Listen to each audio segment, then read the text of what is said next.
Everyone. I am watching this beautiful chat, and once again, I see so many of you joining from. I mean, my goodness, Bhutan, Brazil, Namibia, Egypt, India, Mauritius. Oh, hello, Chef Terry. Uh, Daniel, I love that. In the house. Chef Daniel is in the house from Jamaica. Yeah, Iraq, Romania. This is, Guatemala. This is so much fun. And I say this every time. It just blows me away how the whole world is right here. So so keep checking in. There's Shona. She's just joined from the excuse me, from the wonderful city of Edmonton, Canada. And I'm going to give a big shout out to Edmonton, Canada. Why? Because I'm there also, and it's really early in the morning. So I was here yesterday speaking with the Canadian Chef Federation and their annual meeting. And we talked all about, Shona and I talked all about what we do here at Feed the Planet. And we had a really, really wonderful time. And chefs, I'm sure you understand, we also had a wonderful time last night, which means I'm a little tired this morning. So, anyways, I hope we get a bunch of people who are joining us from this wonderful chef meeting.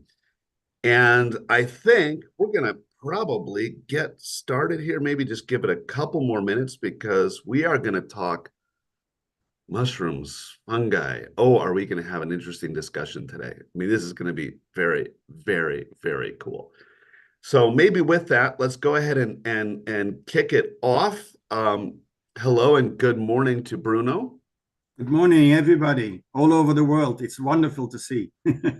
So Bruno is joining us. I'm going to read his bio in just a second. Is joining us from Peru, and I just have to say a beautiful little comment we were on earlier, and then he had to drop off because you were making breakfast for your kids. Is that right? I have a son of 7, and he just left for school with the school bus. So I have to take my coffee, quickly feed him, had a nice breakfast, and then he's going off. And there we are. Good morning from Peru. Just like so many chefs, got to run off and take care of the family and take care of everything that we do. So let's go ahead and jump in, and we have a really exciting time today to talk about fungi, to talk about mushrooms, because we all cook with them, and we think we know something about it, and then you sit down with an expert and you realize, oh, how much we don't know. So let me just introduce Bruno. Bruno Rouffaer was born in Belgium in 1955. Today he lives in Lima, Peru, and is married to a wonderful wife, has 3 children. Bruno holds a Master in Labor Sociology and a Bachelor in Hospitality Management. He's the author of No Way, Big Bad Bosses Era is Over. I hope that's true. Author of the children's book, which we never talked about, Pim and Pam, I love that, and co-author of Altruism as a Weapon Against Extreme Poverty. Bruno is now a retired coach, co-founder of the NGO Tomorrow for Isabani in South Africa, volunteer fundraiser at the NGO Children of Lima in Peru.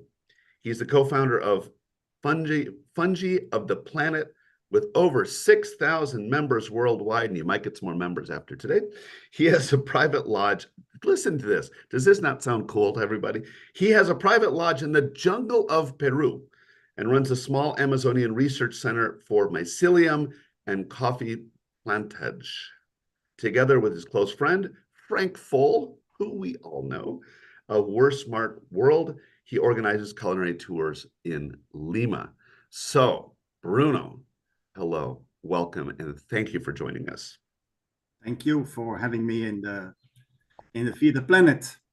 Yes, and we mentioned Frank Foll in Belgium, and he was one of our first guests on this webcast, and now we're 39 webcasts in. So, anyways, and by the way, for everybody listening, if you haven't been on those webcasts before, they're all archived. So you can go back, and if you see something that looks really interesting, you can still listen to it. You want to learn about seaweed, you want to learn about as we learned about recently, and how to do event planning, etc., in a sustainable way. So many different topics. But today we're talking about mushrooms, fungi. I just want to ask you real quickly, briefly about your background, because as I look at your background, there's nothing in your education that says fungi. I mean, it's not like you have a PhD in fungi. It's sociology, it's restaurant management. How does this all fit together? Well, when I was still a very young guy, that's about 69 years ago, because today is my birthday too. I know. I was Yeah, gonna wish you happy birthday at the end. yeah, okay, Oh, okay, my okay. thunder. All right, we'll get to there.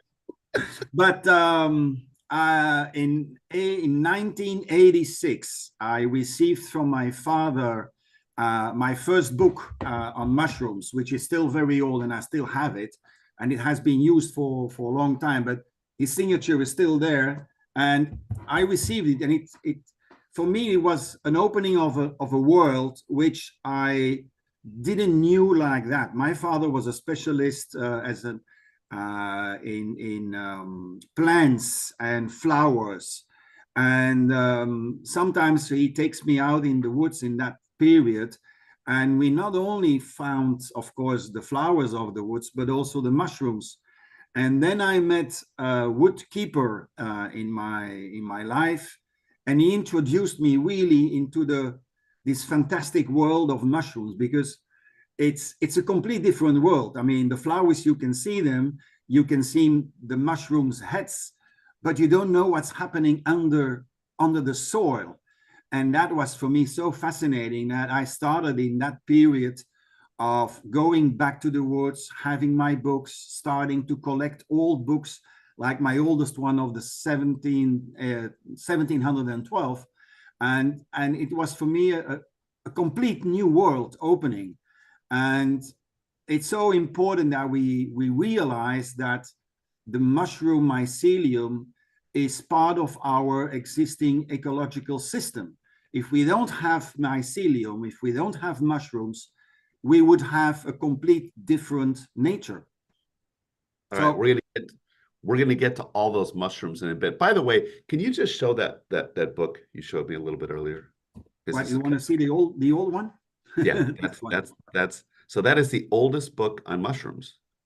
Yes, one of the oldest. There are only about 4 or 5 pieces left in the world, and I found it in the Netherlands. But before the guy of the antiquariat wanted to sell it to me, I had to beg him for 5 years. Please, I want to have one of them. And after 5 years, he wrote me a mail. He said, Bruno, you can come to Den Haag, and you can come and collect it. So it was a wonderful experience. I entered into his apartment, and every wall was full of books. And then we sit together. We had a very lovely lunch, and he handed me the book. I had to pay, of course, a lot of money for it, but it's in Old Dutch. And the thing is that it's full of engravers, and I can still read it because the language is 300 years old, more than 300 years old. And I can read how this monk really described every mushroom and what he can do about it, how you can cook it. And also, of course, the very dangerous poisonous ones, which are also mentioned in this book, because mushrooms it's life and death. It's both of them.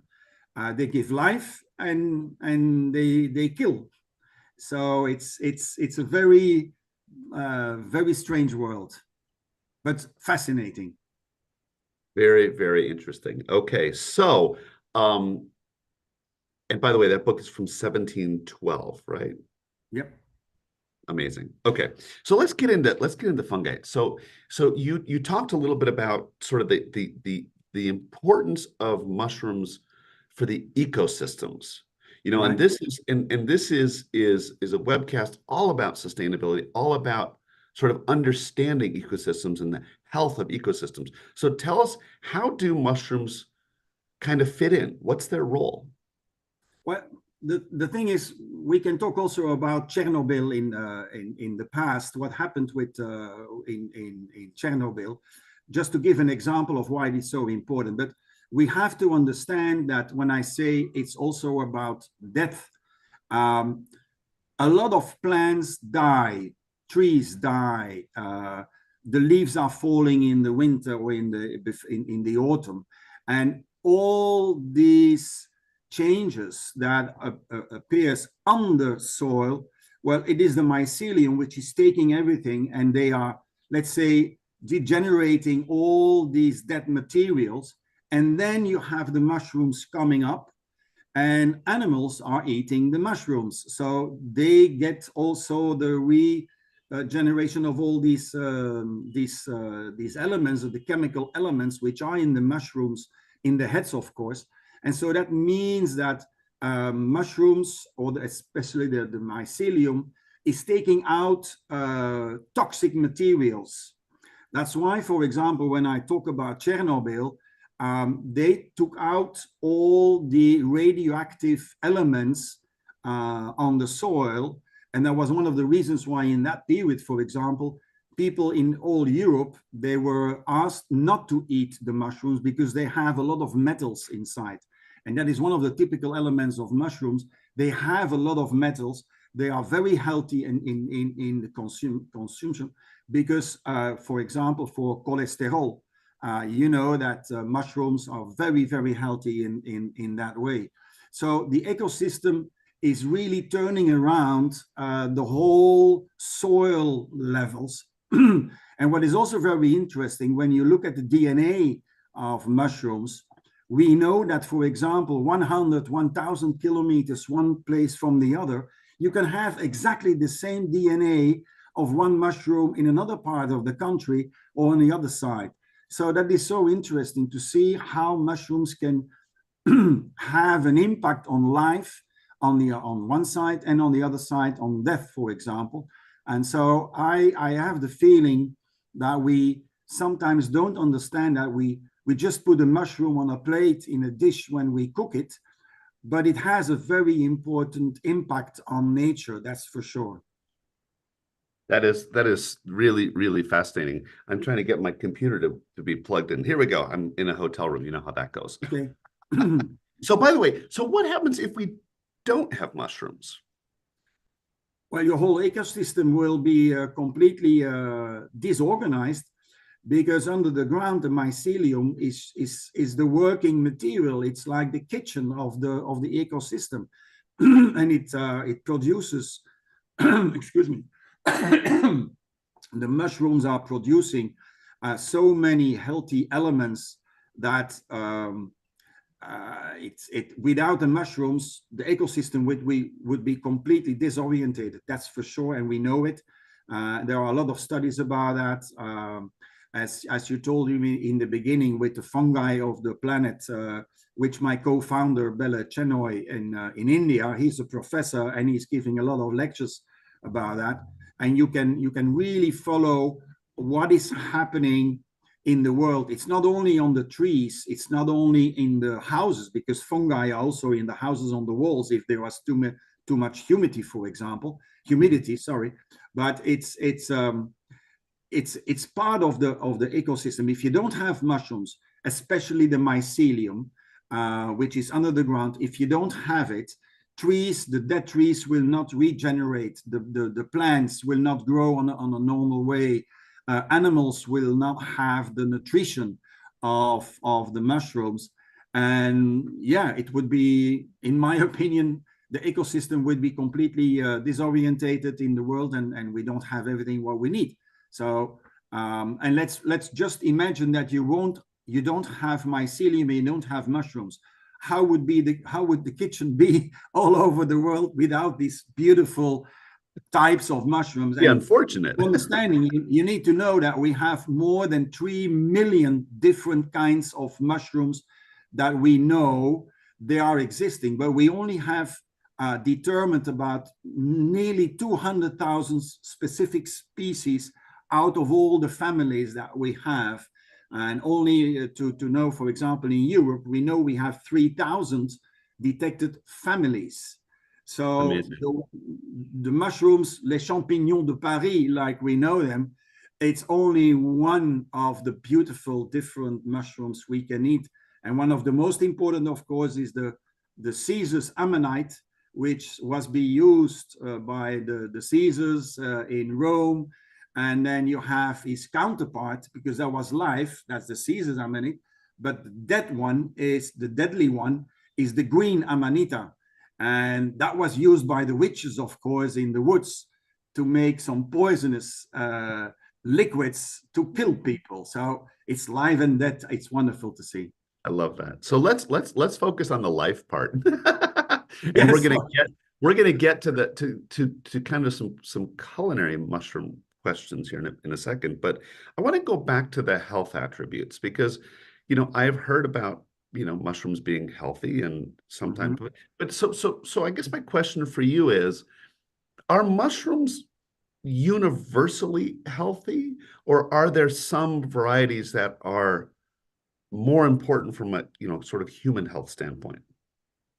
Well, of course, I mean, we all know penicillium, which was used already in the medical world for a long time, and that was due to the fact that some fungi, I wouldn't say mushrooms, but more fungi, was in the milk, creating all that, and then we invented all these medical elements in the plants and in the mushrooms, and that's the reason why there are indeed families which are very, very healthy for kitchen and for food and for people.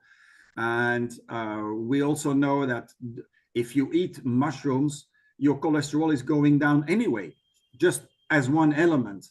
But in that option, I think that all the smells, the savors we have in all these different kind of mushroom, the colors we have, they are very important. And I just take one example, is the Ganoderma lucidium, which is a mushroom growing around trees, right?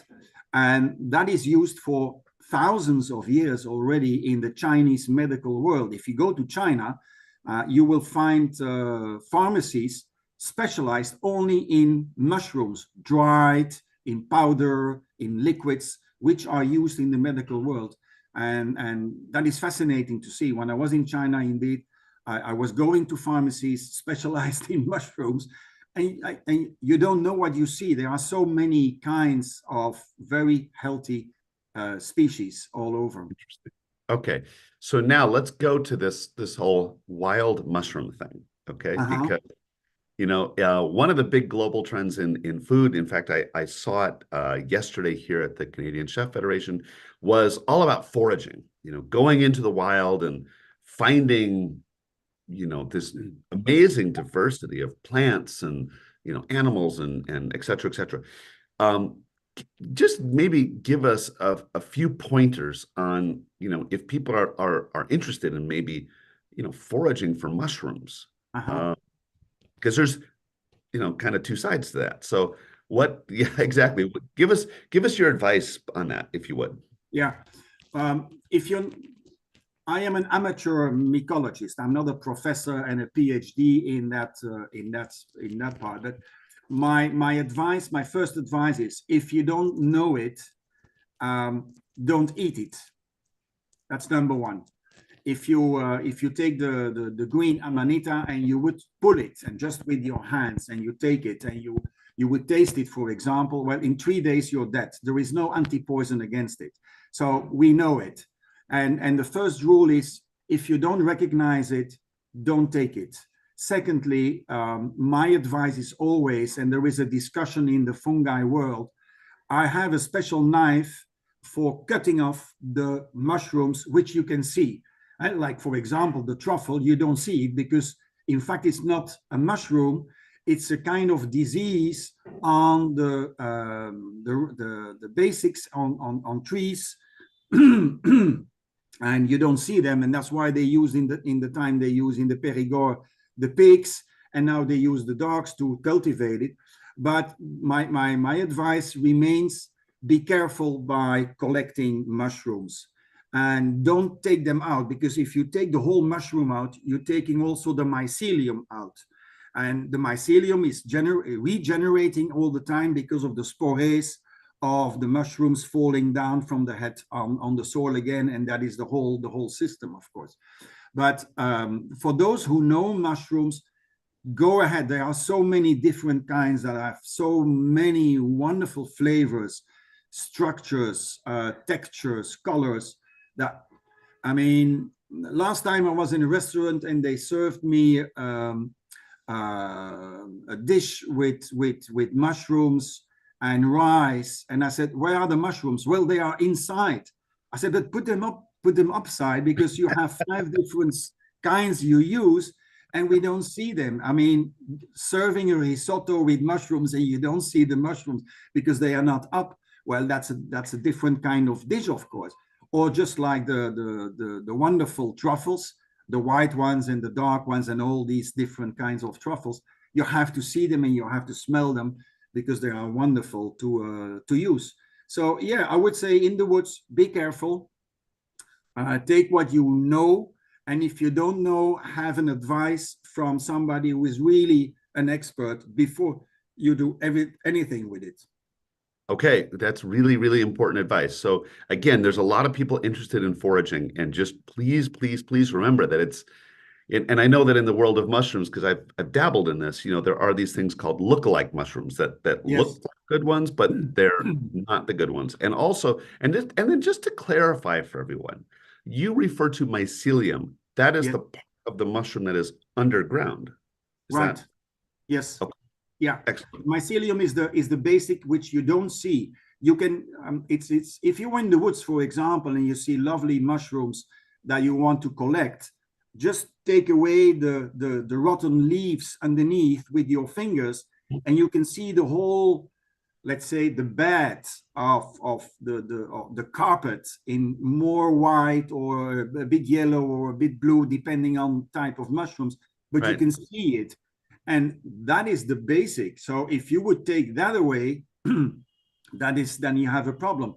If you look at Brazil and Peru, which are the 2 biggest countries with the Amazon, they are deforestation, and that means that they take everything away just to plant one type of plant. It might be soya oil or whatsoever, and you destroy the whole ecosystem in that part of the world, and we're taking away too much. So there are a lot of reforestation again, because the symbiosis between the trees and the mushroom and the plants and the animals, that is one. It's not separate. I mean, a mushroom is not living separate. It's living together in symbiosis with trees, with plants, with the animals, and that's an important issue. Very interesting. And that's kind of goes back to our curriculum that we have with Feed the Planet. And there's that whole discussion of monocultures and et cetera, et cetera. Now, Exactly. so I'm going to move to the culinary side here, because our time these always go too fast. By the way, for everybody, if you have questions, put them in the question and answer box there. So we'll get to them in a minute. But yesterday, again, as I mentioned, I'm here in wonderful Edmonton with the Canadian Chef Federation, having a blast. Last night there was a reception. There was one of the tables that had beautiful stuffed morels. I mean, they were just absolutely beautiful. What are some of the more interesting ways that you have seen mushrooms be prepared, be cooked? Maybe inspirational for everybody listening here. There are so many different ways of preparing mushrooms, from soups to entradas. Sorry for the Spanish, because I'm living in Peru, of course. All types of preparations we can use. Even they make leather with mushrooms. The thing is that my personal experience as an ex-chef in the past, I like to bake them very simple, with a bit of garlic, with a bit of rosemary, in very good olive oil. And for me, that is easy, because if you start making very difficult preparations with the mushrooms, the essence of the flavor is vanishing. And for me, in the kitchen today, the ingredient should be number one and should be visible, should be smellable. It should be the flavors. And so for me, I like always to be very careful with using the ingredients, especially for the mushrooms, to use it in a, you can make a spuma, of course, out of it, but having the mushroom on itself, the body, and to see it, and to, for me, that is the most important. What kind of preparation you would like to make, of course. So basically, it's saying that, you know, there is this enormous diversity Yeah. of flavors and textures within the mushroom world. So respect it, keep it simple, and let people enjoy the wonder that it is. Now, a little in your bio, and we talked the other day, you mentioned a little bit. We talked about cultivating mushrooms. Yes. Because so far our discussion has really centered around, you know, wild mushrooms, and yet those of us in commercial kitchens, we're largely purchasing mushrooms that are cultivated. So two questions for you. The first is there a difference from kind of wild to cultivated in Mm-hmm. terms of either nutrition or, you know, flavor or anything, you know, et cetera? That's number one. And number two, you talked a little bit about coffee Yes. and fungi, and I just want you to comment on that. So those are Okay. my two questions, and then we're The going to get first, to other questions. yeah, the first answer on the cultivated versus the wild ones, there is of course a big difference. The first one is that the underground, the ground they use in the cultivated is mono. It's always the same.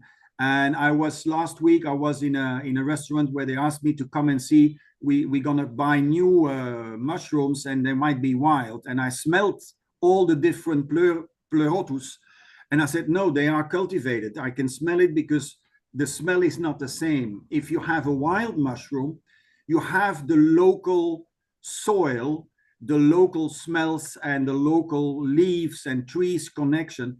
And that you cannot let's say, you cannot copy paste that in cultivated ones. So that's the big difference. And we all know the shiitakes, and we all know the champignons de Paris, but in a certain way, the champignons de Paris and the shiitakes we find in the shops, the smell is so different than the really wild ones. The structure is also a bit different. And of course, in most of the cultivated ones, it's in dark places, or like in the champagne, for example, they cultivate it where the champagne is made under the ground, because the humidity is always constant. But that is not the same in the wild. And in the wild, you also have the photosynthesis, which is helping. So that's one of the big difference. To go to your second question, yes, we are now working on in the jungle at our house. We have started a small laboratorium where we want to mix the Ganoderma lucidium mycelium together with young plants of coffee. Because on the market, you can find the powder of the Ganoderma lucidium separate from the coffee beans. And our experience, together with some colleagues of fungi of the planet in India and in Latin America, what we want to do is try to have the mycelium in, let's say, in the pot, putting the young coffee plant inside. And so the beans, after a couple of years, will have the chemicals of the Ganoderma, and then we can put that product on the market. But you still have to wait a couple of years, Chris, because this is going to be a very long process. Okay, Isla, who's sitting in Paris and making all this happen. Let's make a note of that. We're going to circle back in 3 years. All right, I have some quick questions here from some of the people who've been listening. Okay. The first is, I did a really interesting question. So, you know, obviously you've talked about the pivotal role that fungi has in sort of, you know, the whole ecosystem, et cetera. So what can we do as chefs to help support that in terms of, you know, the culinary practices that we do every day in the kitchen? How do we fit into that, or don't we? Of course, we do fit in the sense that using mushrooms worldwide, we're talking about hundred thousands of chefs, millions of restaurants, and depending on where you are, if you are a restaurant in the city, that's a big difference than if you have a restaurant near the woods where the chef is going in the morning and taking his mushrooms. So there you have the wild mushroom kitchen, I would say, and in the cities it's more the cultivated, unless of course you have, like in the eastern countries of Europe, you have specialized mycology companies who are collecting in the winter and in the autumn time. They're collecting all these mushrooms and sending them all over the world by airplanes. That is existing. But when I was in Poland, for example, some years ago, to see how these are functioning, I see them, they cutting the mushrooms. And that is, for me, one of the most important things, is that you leave the mycelium under the ground, which is the basic of the ecosystem.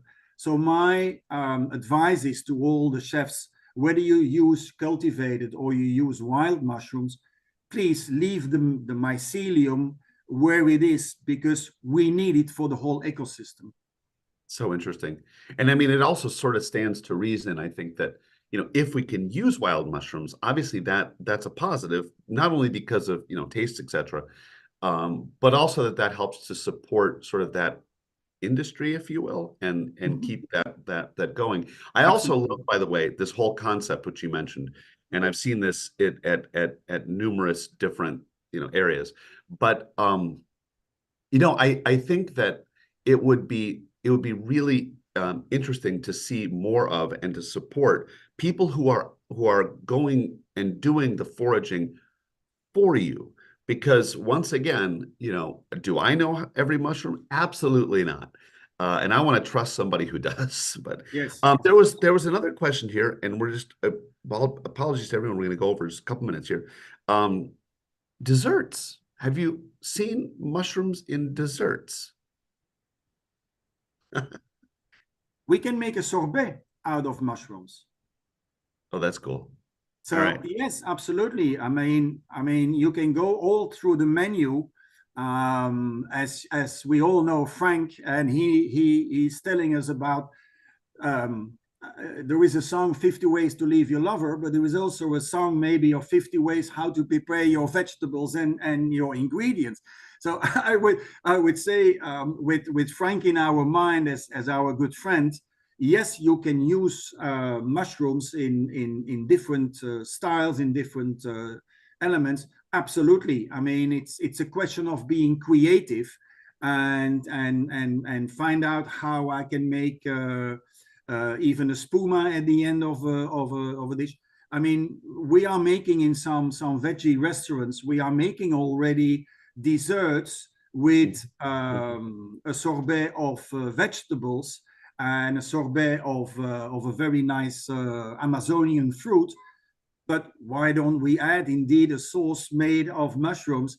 And it doesn't have to be acid. It can also be very sweet. And that's a question of how you do it. All right, everybody. That's your challenge. Mushroom desserts. Report back next month. Yes. Okay, so I just one last final question here, and just really briefly, we have to wrap it up. But wild mushrooms, what's the shelf life like? So, you know, you get them delivered to you. How long will they last once they're cut? It depends, of course, in where you keep them, and normally they will be kept in the refrigerator. That's for sure. But my opinion is, and also, of course, are you pre-preparing your mushrooms very quickly and then vacuum it? Then it's then of course you have another type, and you can keep it much longer. But really fresh, I would say use them the day itself, and within 3 or 4 days, the structure will change a bit. When I buy mushrooms on the street market here, I just try to prepare them as quickly as possible, because you can see very quickly that mushrooms can they get different colors. The texture is changing very much. For me, it's a very important issue that you use them as fresh as possible, especially the wild ones. All right. So by the way, I do have a comment here. For sure, we will do a mushroom cake. Here we go. Absolutely, So so absolutely. so next month, guys, when you check in, let me know what you did with, mushrooms and desserts. Please Um, send my address to everybody who is making these cakes and these desserts, and then they can ship it with DHL to my house. yeah, perfect. And then Isla, maybe we can also there was a really great website, Fungi of the Planet. So Yes. that's something that if people want to learn more about the Become a mushrooms. member. I will accept you, all of you, if you want to become a member of Fungi of the Planet. Just write, and we'll accept you with lots of pleasure. Excellent. So once again, I want to say, Bruno, thank you for joining us. My There pleasure. were, by the way, I don't know if you saw in the chat, but there you were getting some warm birthday wishes from Ah, literally thank across the you. world. So, Bruno, thank you once again for joining, especially on your birthday. A very happy birthday to you. Um, and thank you all for joining. This has been just so inspirational. We will be joining once again, getting back together again next month, as we always do. If you ever have ideas about people that we should be talking to, people who are fascinating and wonderful like Bruno, let us know. And big shout out to Isla in Paris. Again, without Isla, without Lynn over there, so much just wouldn't happen. So a huge shout out and a huge thank you. And with that, have a great day, afternoon, evening, everyone. We'll see you next month. Thank Take care. you. Take care, Bye-bye. everybody. Thank